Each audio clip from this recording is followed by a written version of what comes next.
It's time to accelerate. Hi, I'm your host, Andy Paul.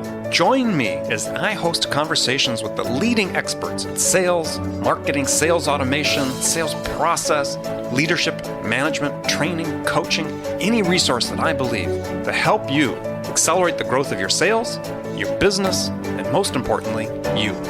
Hello, and welcome to Accelerate. I'm excited to talk with my guest today.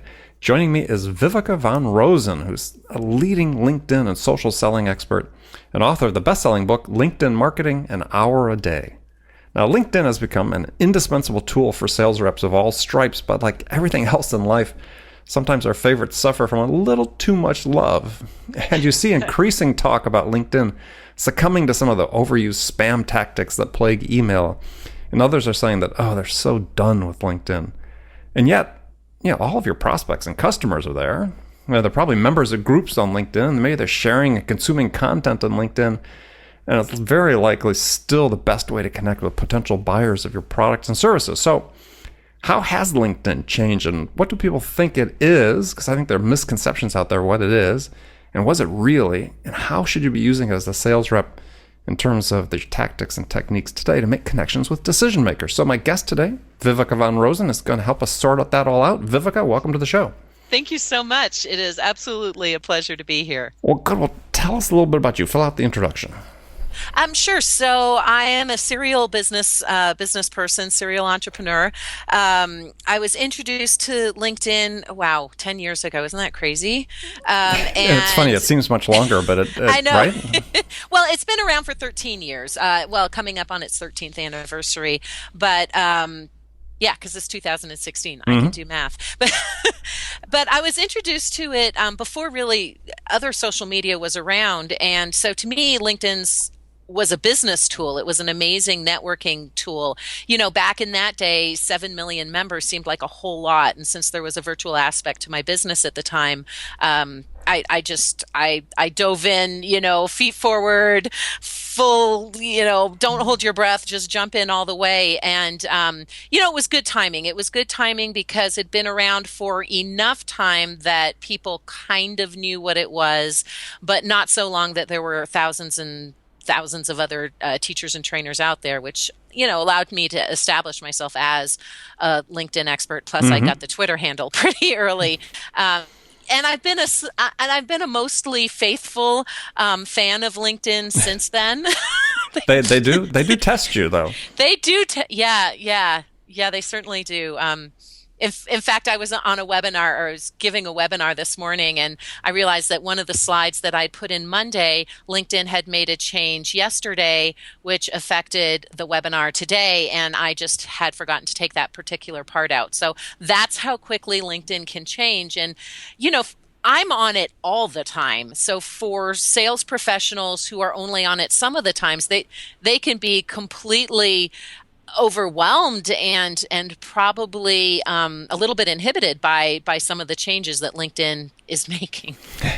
Well, let's maybe use that just a point of departure. So what are the biggest misconceptions, maybe the two biggest misconceptions that sales reps have about LinkedIn? Yeah, I think first of all, and I'm amazed that people still think this, that LinkedIn's only a job-seeking tool. And this is a problem for sales reps because they don't realize what a great social selling, content marketing, and lead generation tool it is.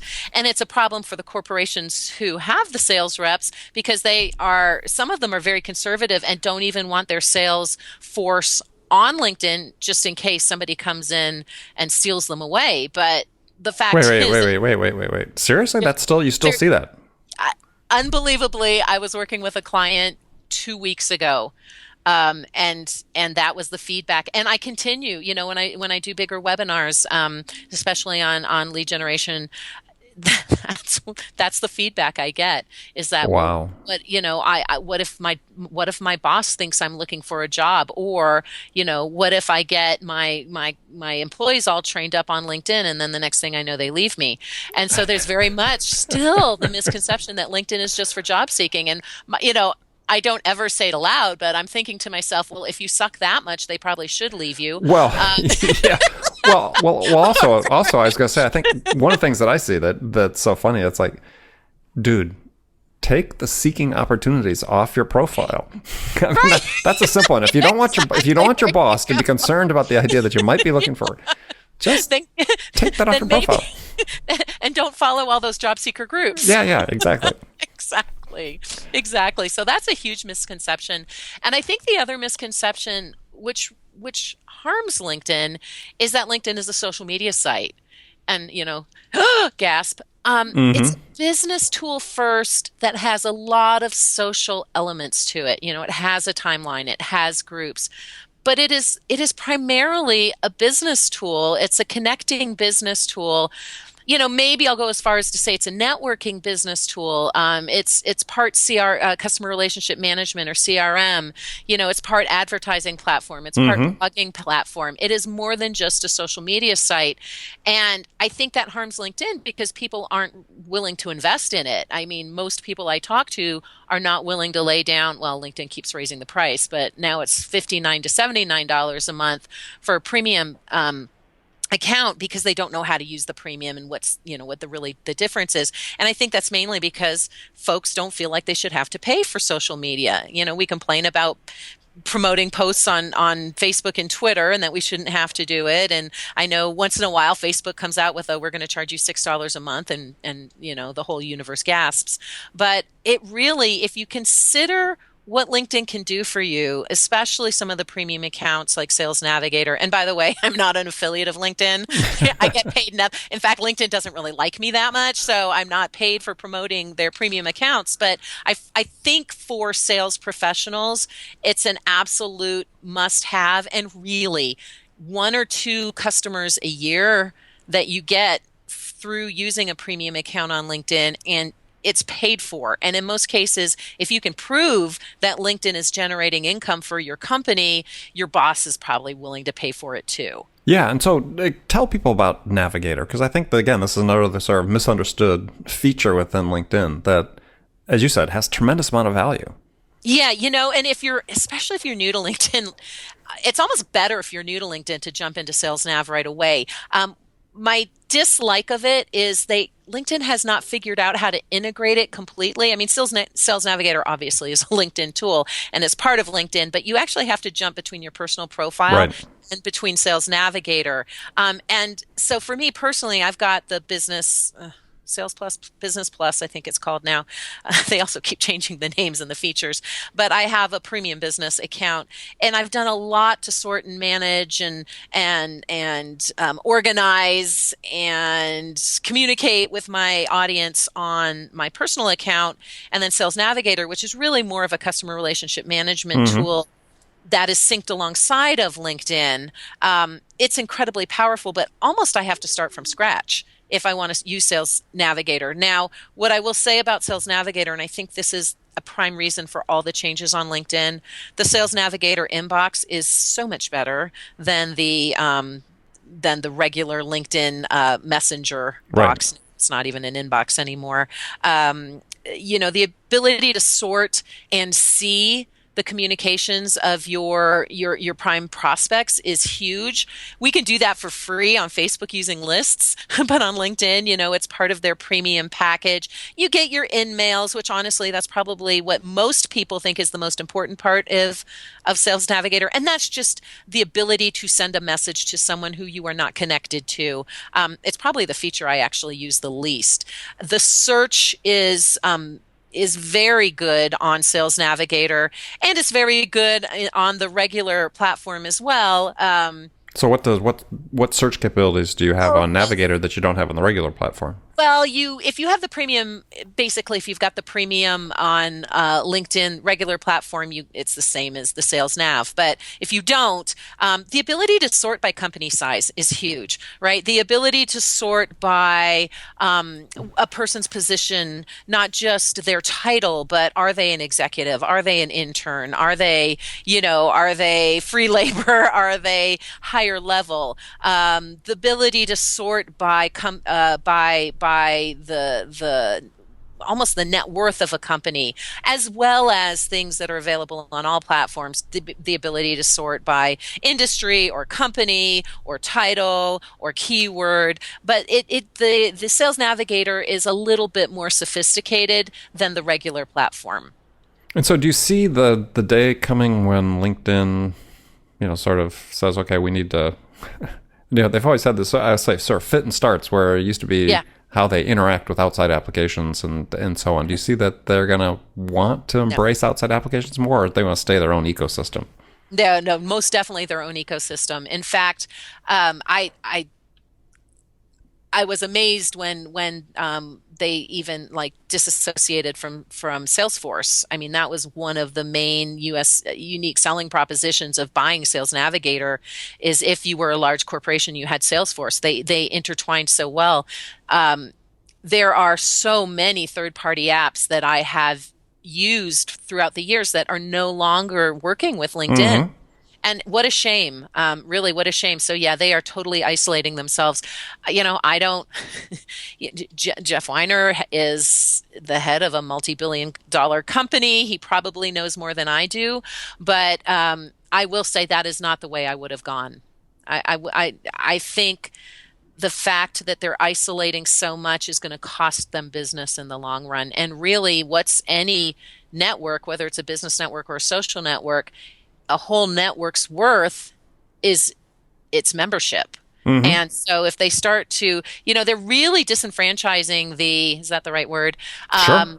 Yeah, they're really disenfranchising the free membership. And that's who those of us who pay for need to get access to.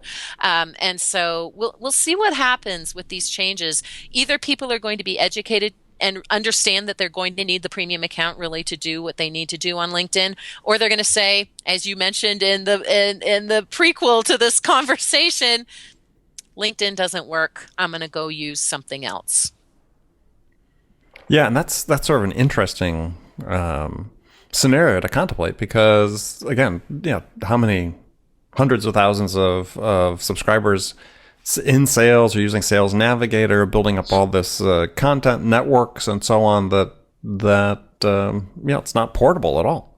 No. And it's you make such a good point. Hundreds of thousands. What LinkedIn fails to remember maybe is that there's 400 million free members and maybe close to a million. Actually, I think there's 2 or 3 million paid members. But anyway, it's fractional, mm-hmm. And they seem to be catering to the really high-end premium members and forgetting about the free folks out there, which again, maybe they're not paying now and they're using up bandwidth, but they may pay later, or maybe they might decide to run ads, or, there's various ways that LinkedIn could be monetizing, but it's not going to happen if they keep pissing off the main part of their membership. Right. So for sales reps that are using the product right now, so what do they really need to be focused on in terms of certain navigating a path that perhaps more sustainability over the longer term in terms of how they use it? Exactly. So regardless, whether you have a paid account, whether you have a free account, what LinkedIn and all social and all business comes down to is the relationship. One of the tools that I used to say was a really great thing that you could do was their tagging feature, which allows you to segment your audience so mm-hmm. you can keep better touch with those segments. They're getting rid of it at the end of the month. So now you're going to have Sales Nav and create... they're getting rid of tagging? Yes. Oh. Which I've heard rumors they're only getting rid of second level connections, but I've also heard that they're getting rid of tagging, period. I think to move into the upsell of Sales Navigator. Nonetheless, however you choose to segment your audience through tagging right now, or maybe you keep an Excel list, or maybe you export them. Don't export them to your newsletter without their opt-in, but maybe you export them to an external CRM system and manage that communication that way. You need to keep in touch, and you need to keep communicating and engaging with your key prospects. And you need to create that sense of know, like, and trust, right? Our friend mm-hmm. Bob Burg, all things being equal, people do business with people they know, like, and trust. The go-giver, right? The go-giver, exactly. And so you need to create a sense of, hey, not buy my stuff, I'm here to push it on you, but I am a subject matter expert. I am a thought leader. I am extremely knowledgeable. I am your go-to person in this particular industry on this particular product for this particular company, whatever it is that you're selling. How can I help you? And you do that by perhaps, if you are a content creator, if you like to write, maybe you create blog posts that you put into LinkedIn Publisher. The great thing about Publisher, any content there is permanent unless you get rid of it. And it's also searchable by keywords. So that's a great way to position yourself as a thought leader. You can put links to white papers. You can put links to sales pages. You can drive traffic to your website. You can drive traffic to a calendar link. You can put your phone number in there, your email address, but it's a great way of communicating with your prospect base.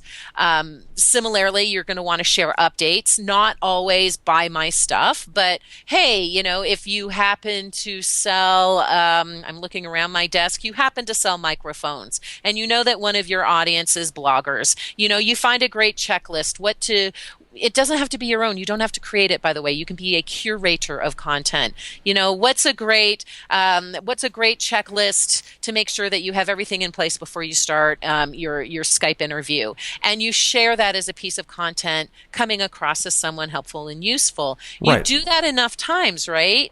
And I know I'm not the only one who's talked about this, but you do that enough times, and you begin to build that sense of know, like, and trust. But the thing about LinkedIn, what's so great about LinkedIn is there's your picture, right? Please upload your photo for those of you who haven't done so, not your company logo, your photo, a picture of you, and please make sure it's professional. And if you can't afford to get a professional photo taken, then take 100 pictures on your smartphone and pick the best Pick one. the best one, right? Right? And just the basic rules. No one's going to connect with anybody that doesn't have a photo. Right. Exactly. And it goes against LinkedIn's end user agreement to do anything that's not a representation of yourself. So yeah, logo doesn't work there. So yeah, upload a photo of yourself. Obviously your name, put in your first name and your last name, none of these last initials. And there's actually a feature where you can make your name visible to everyone.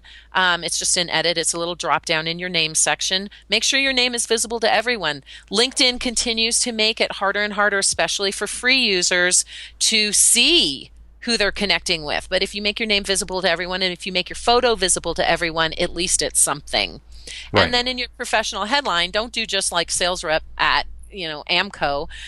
It's sales rep at Amco. We help customers do this, or helping to solve your blank needs, right? So you want to let people know who you are, what you do, and really the problem that you solve in 120 characters or less. But those three aspects, if you just go in and do those three aspects, then when you share an update, or you send a message, or you post on Publisher and share it out with your network, when you sponsor an update, should you do sponsored updates, and share your company update, then we build that top of mind awareness.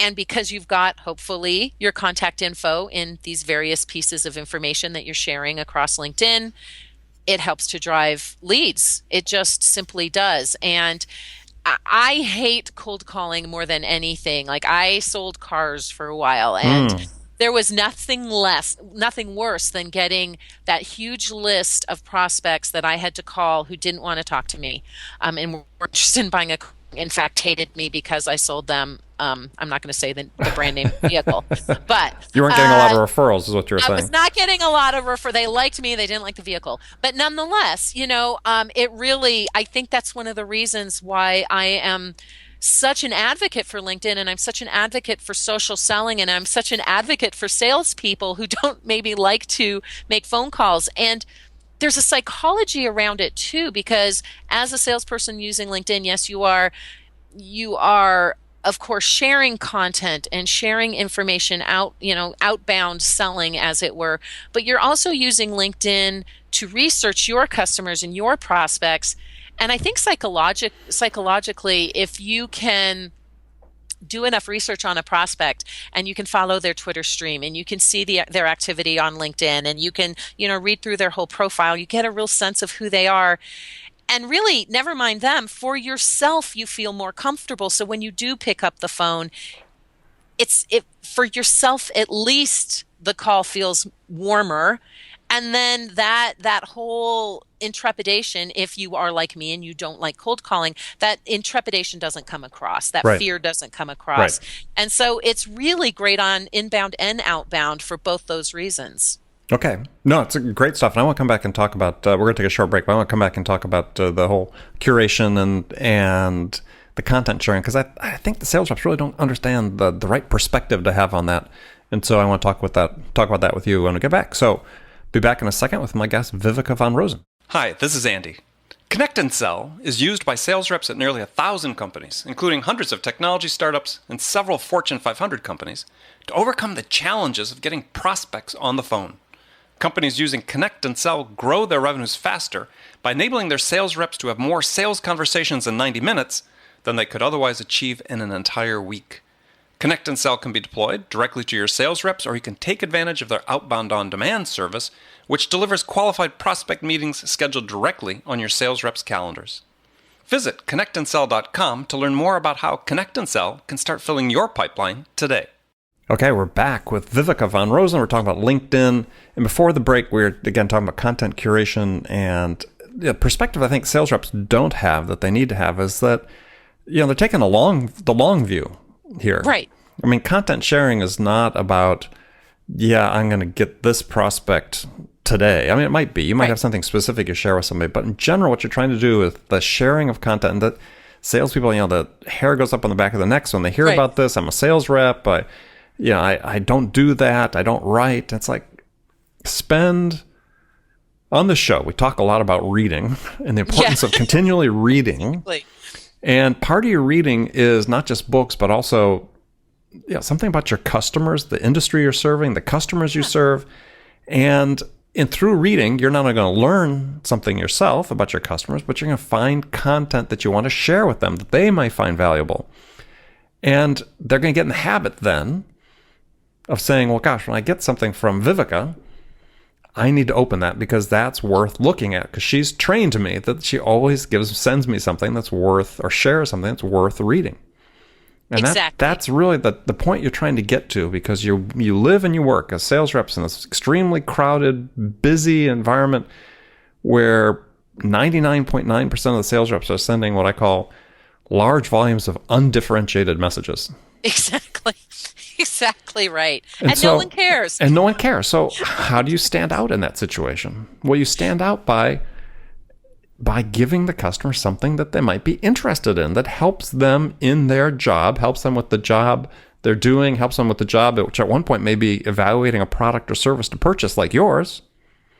And if you've trained them that they should read what you share with them, then when it comes time for them to buy something, you've got a tremendous advantage. You've gone down that know, like, trust curve, as we talk about, that Bob Berg talks about in The Go Giver and other people talk about. You're ahead of the game. In fact, you may be the only game at that point. That's right. That's exactly right. And I get it. Like, most of my salespeople are not writers. They were not English majors in school.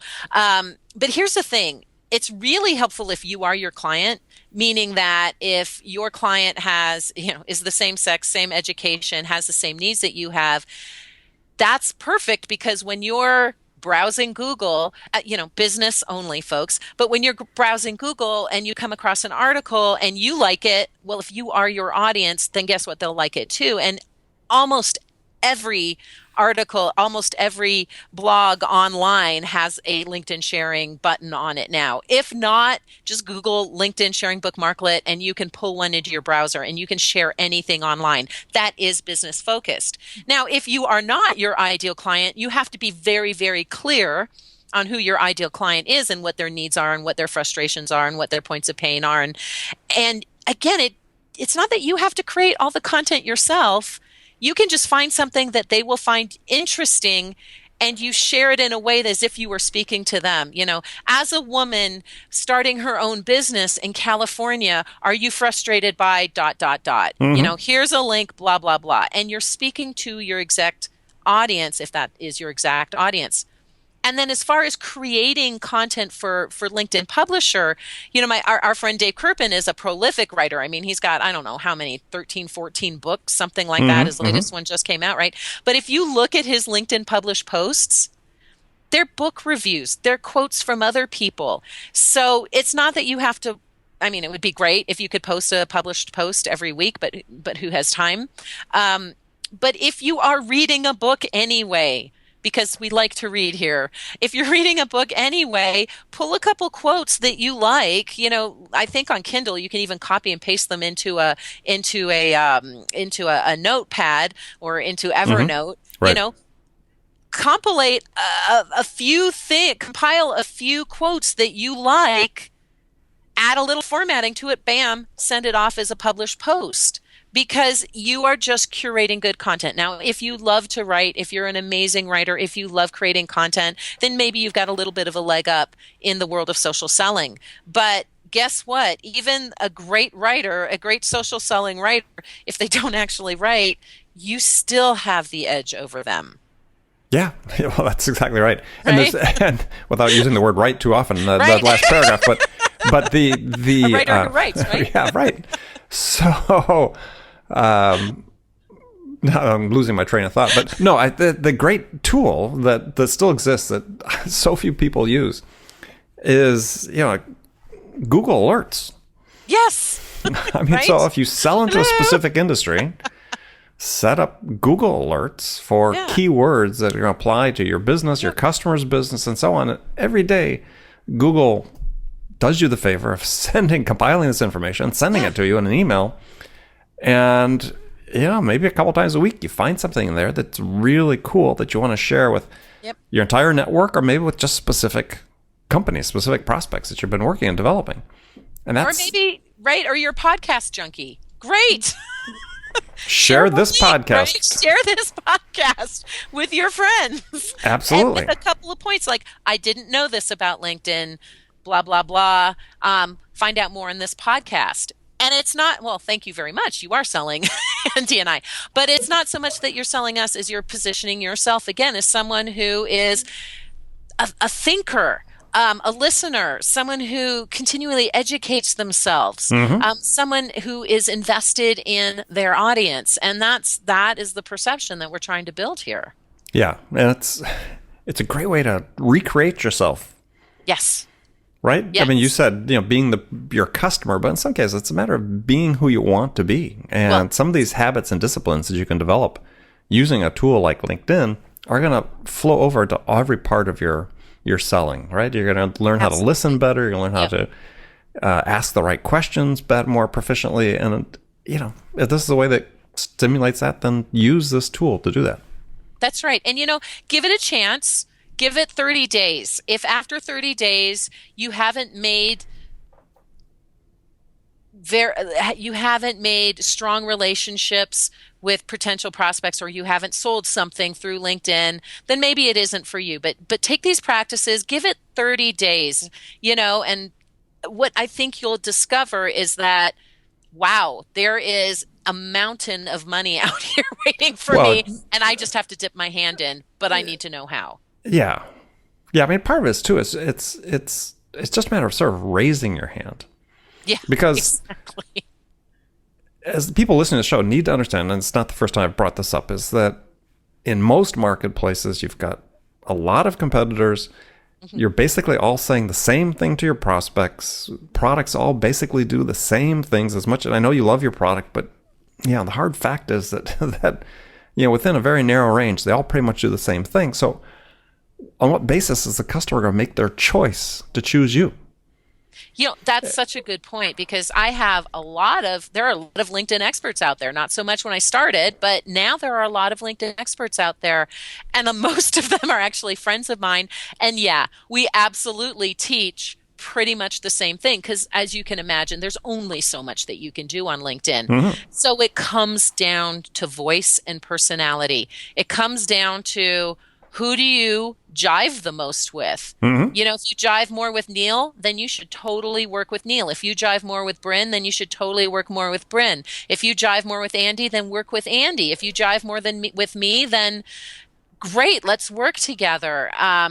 we all teach the same thing pretty much at the same price point. And it really does come down to personality. And that is where LinkedIn can really help you shine, is it can get your personality across in how you describe yourself in your profile and the visuals and the imageries that you choose to upload. And then, as we've been mentioning all along, in the content that you share. Yep. Oh, absolutely. All right. Well, good. Well, if people want to find out more, they're going to have to buy your book or hire you. I mean, so I would modify what you said before. If somebody does 30 days and they're not making traction, buy your book. I mean, if they haven't been reading your blog already, and then, after 30 days more, they're still not doing it, then they need to call you and get some personal help. So, hey, I like that answer better. All right, there you go. So you can pay me the commission on that later. So you got it. Here we move into the last segment of the show. I've got some standard questions I ask all my guests, and the first one is a hypothetical scenario.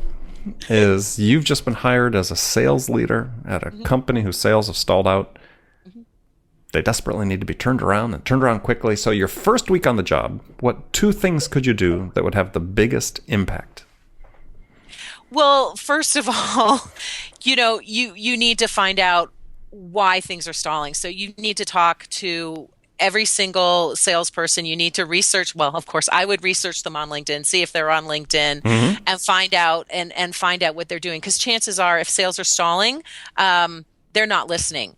Because by listening to your audience, you can they will tell you. They will tell you on Yelp. They will tell you on Facebook and Twitter. They will tell you what they need. And if your sales are stalling, it's because you're not providing it, or you are not. You're not sharing your product or your service in such a way that people understand that they need it. So I think that is the research part is always key. So coming in, that would be the absolute first thing I would do, and look at competitors and blah, blah, blah, blah. This is such a boring answer, but the second thing I would do is I would do a training on how to use social sharing. But not only that, I would talk about listening. I would want my salespeople to have a sense of stake in the game. So whether it is some kind of gamification, whether it is, a contest, or whether it's simply, we want your voices heard, who wants to take on sharing and promoting the company through these different social channels, but allowing my sales team some sense that they've got power. My part, I better not say and ownership. And ownership.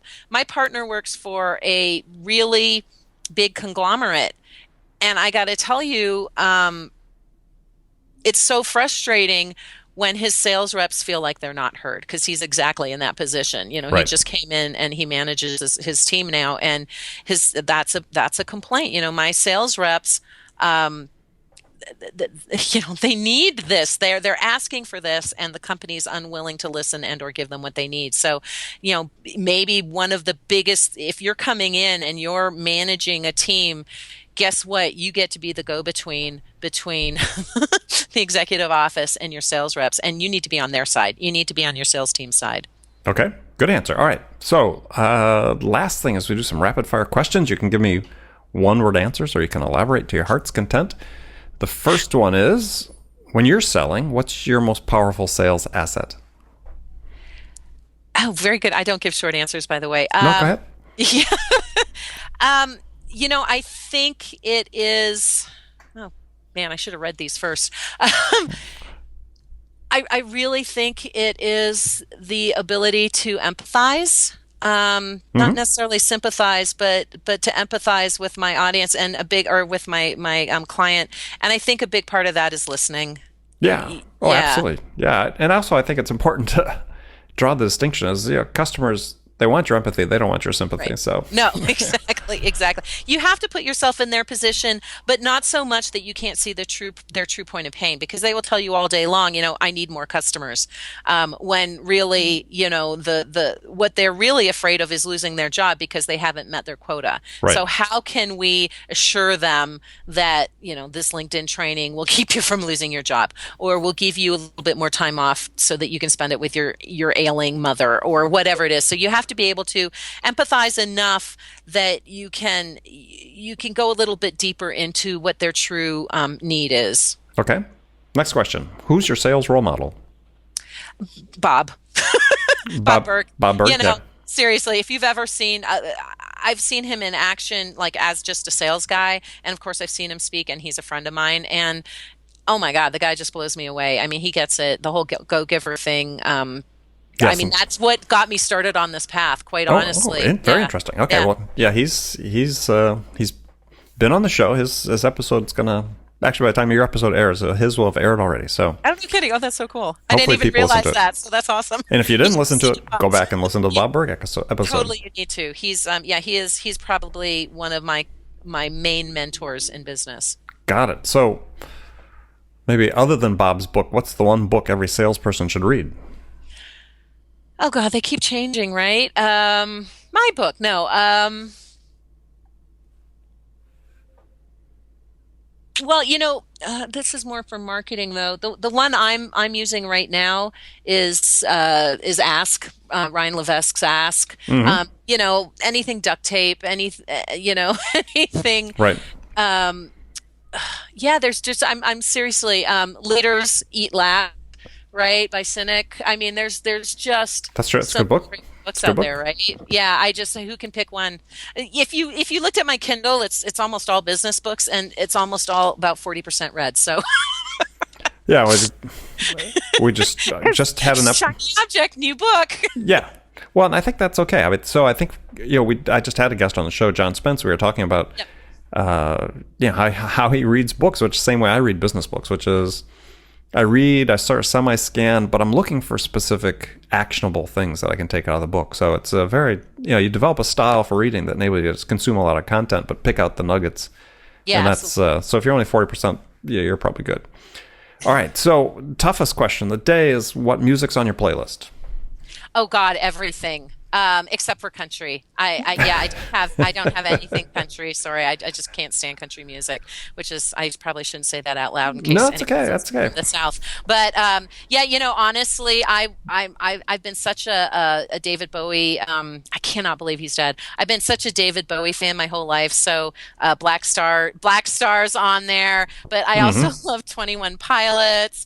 But Right. I also love Vance Joy, Ex Ambassadors. I'm a little bit Nathaniel Ratcliffe and the Night Sweats. Oh, yeah. So Be is like one of my that's my go-to song when I'm pissed off. All Nation. All right. If that's your go-to song when you're pissed off, what's your go-to song when you're happy?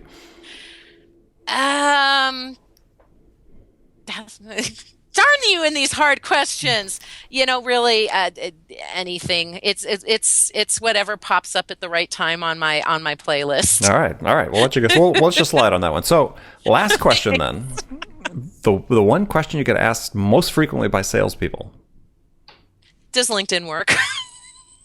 Okay. Seriously, yeah. I mean, I like or And what's your how- answer? Do you have a how does- succinct how answer? does- Yes. Yeah, absolutely. LinkedIn works, but you just have to know how to use the tool. And it's, and the other thing is I try to assure salespeople, this is not necessarily, yes, it's maybe a new platform to you. But the fact is, it's just helping you do what you already do a little bit better. Like hopefully as a salesperson, you're already a good listener. Hopefully as a salesperson, you're already empathetic. Hopefully as a salesperson, you already do your research. Hopefully as a salesperson, you know who you are, what you do, and who your audience is, because shockingly, a lot of people don't.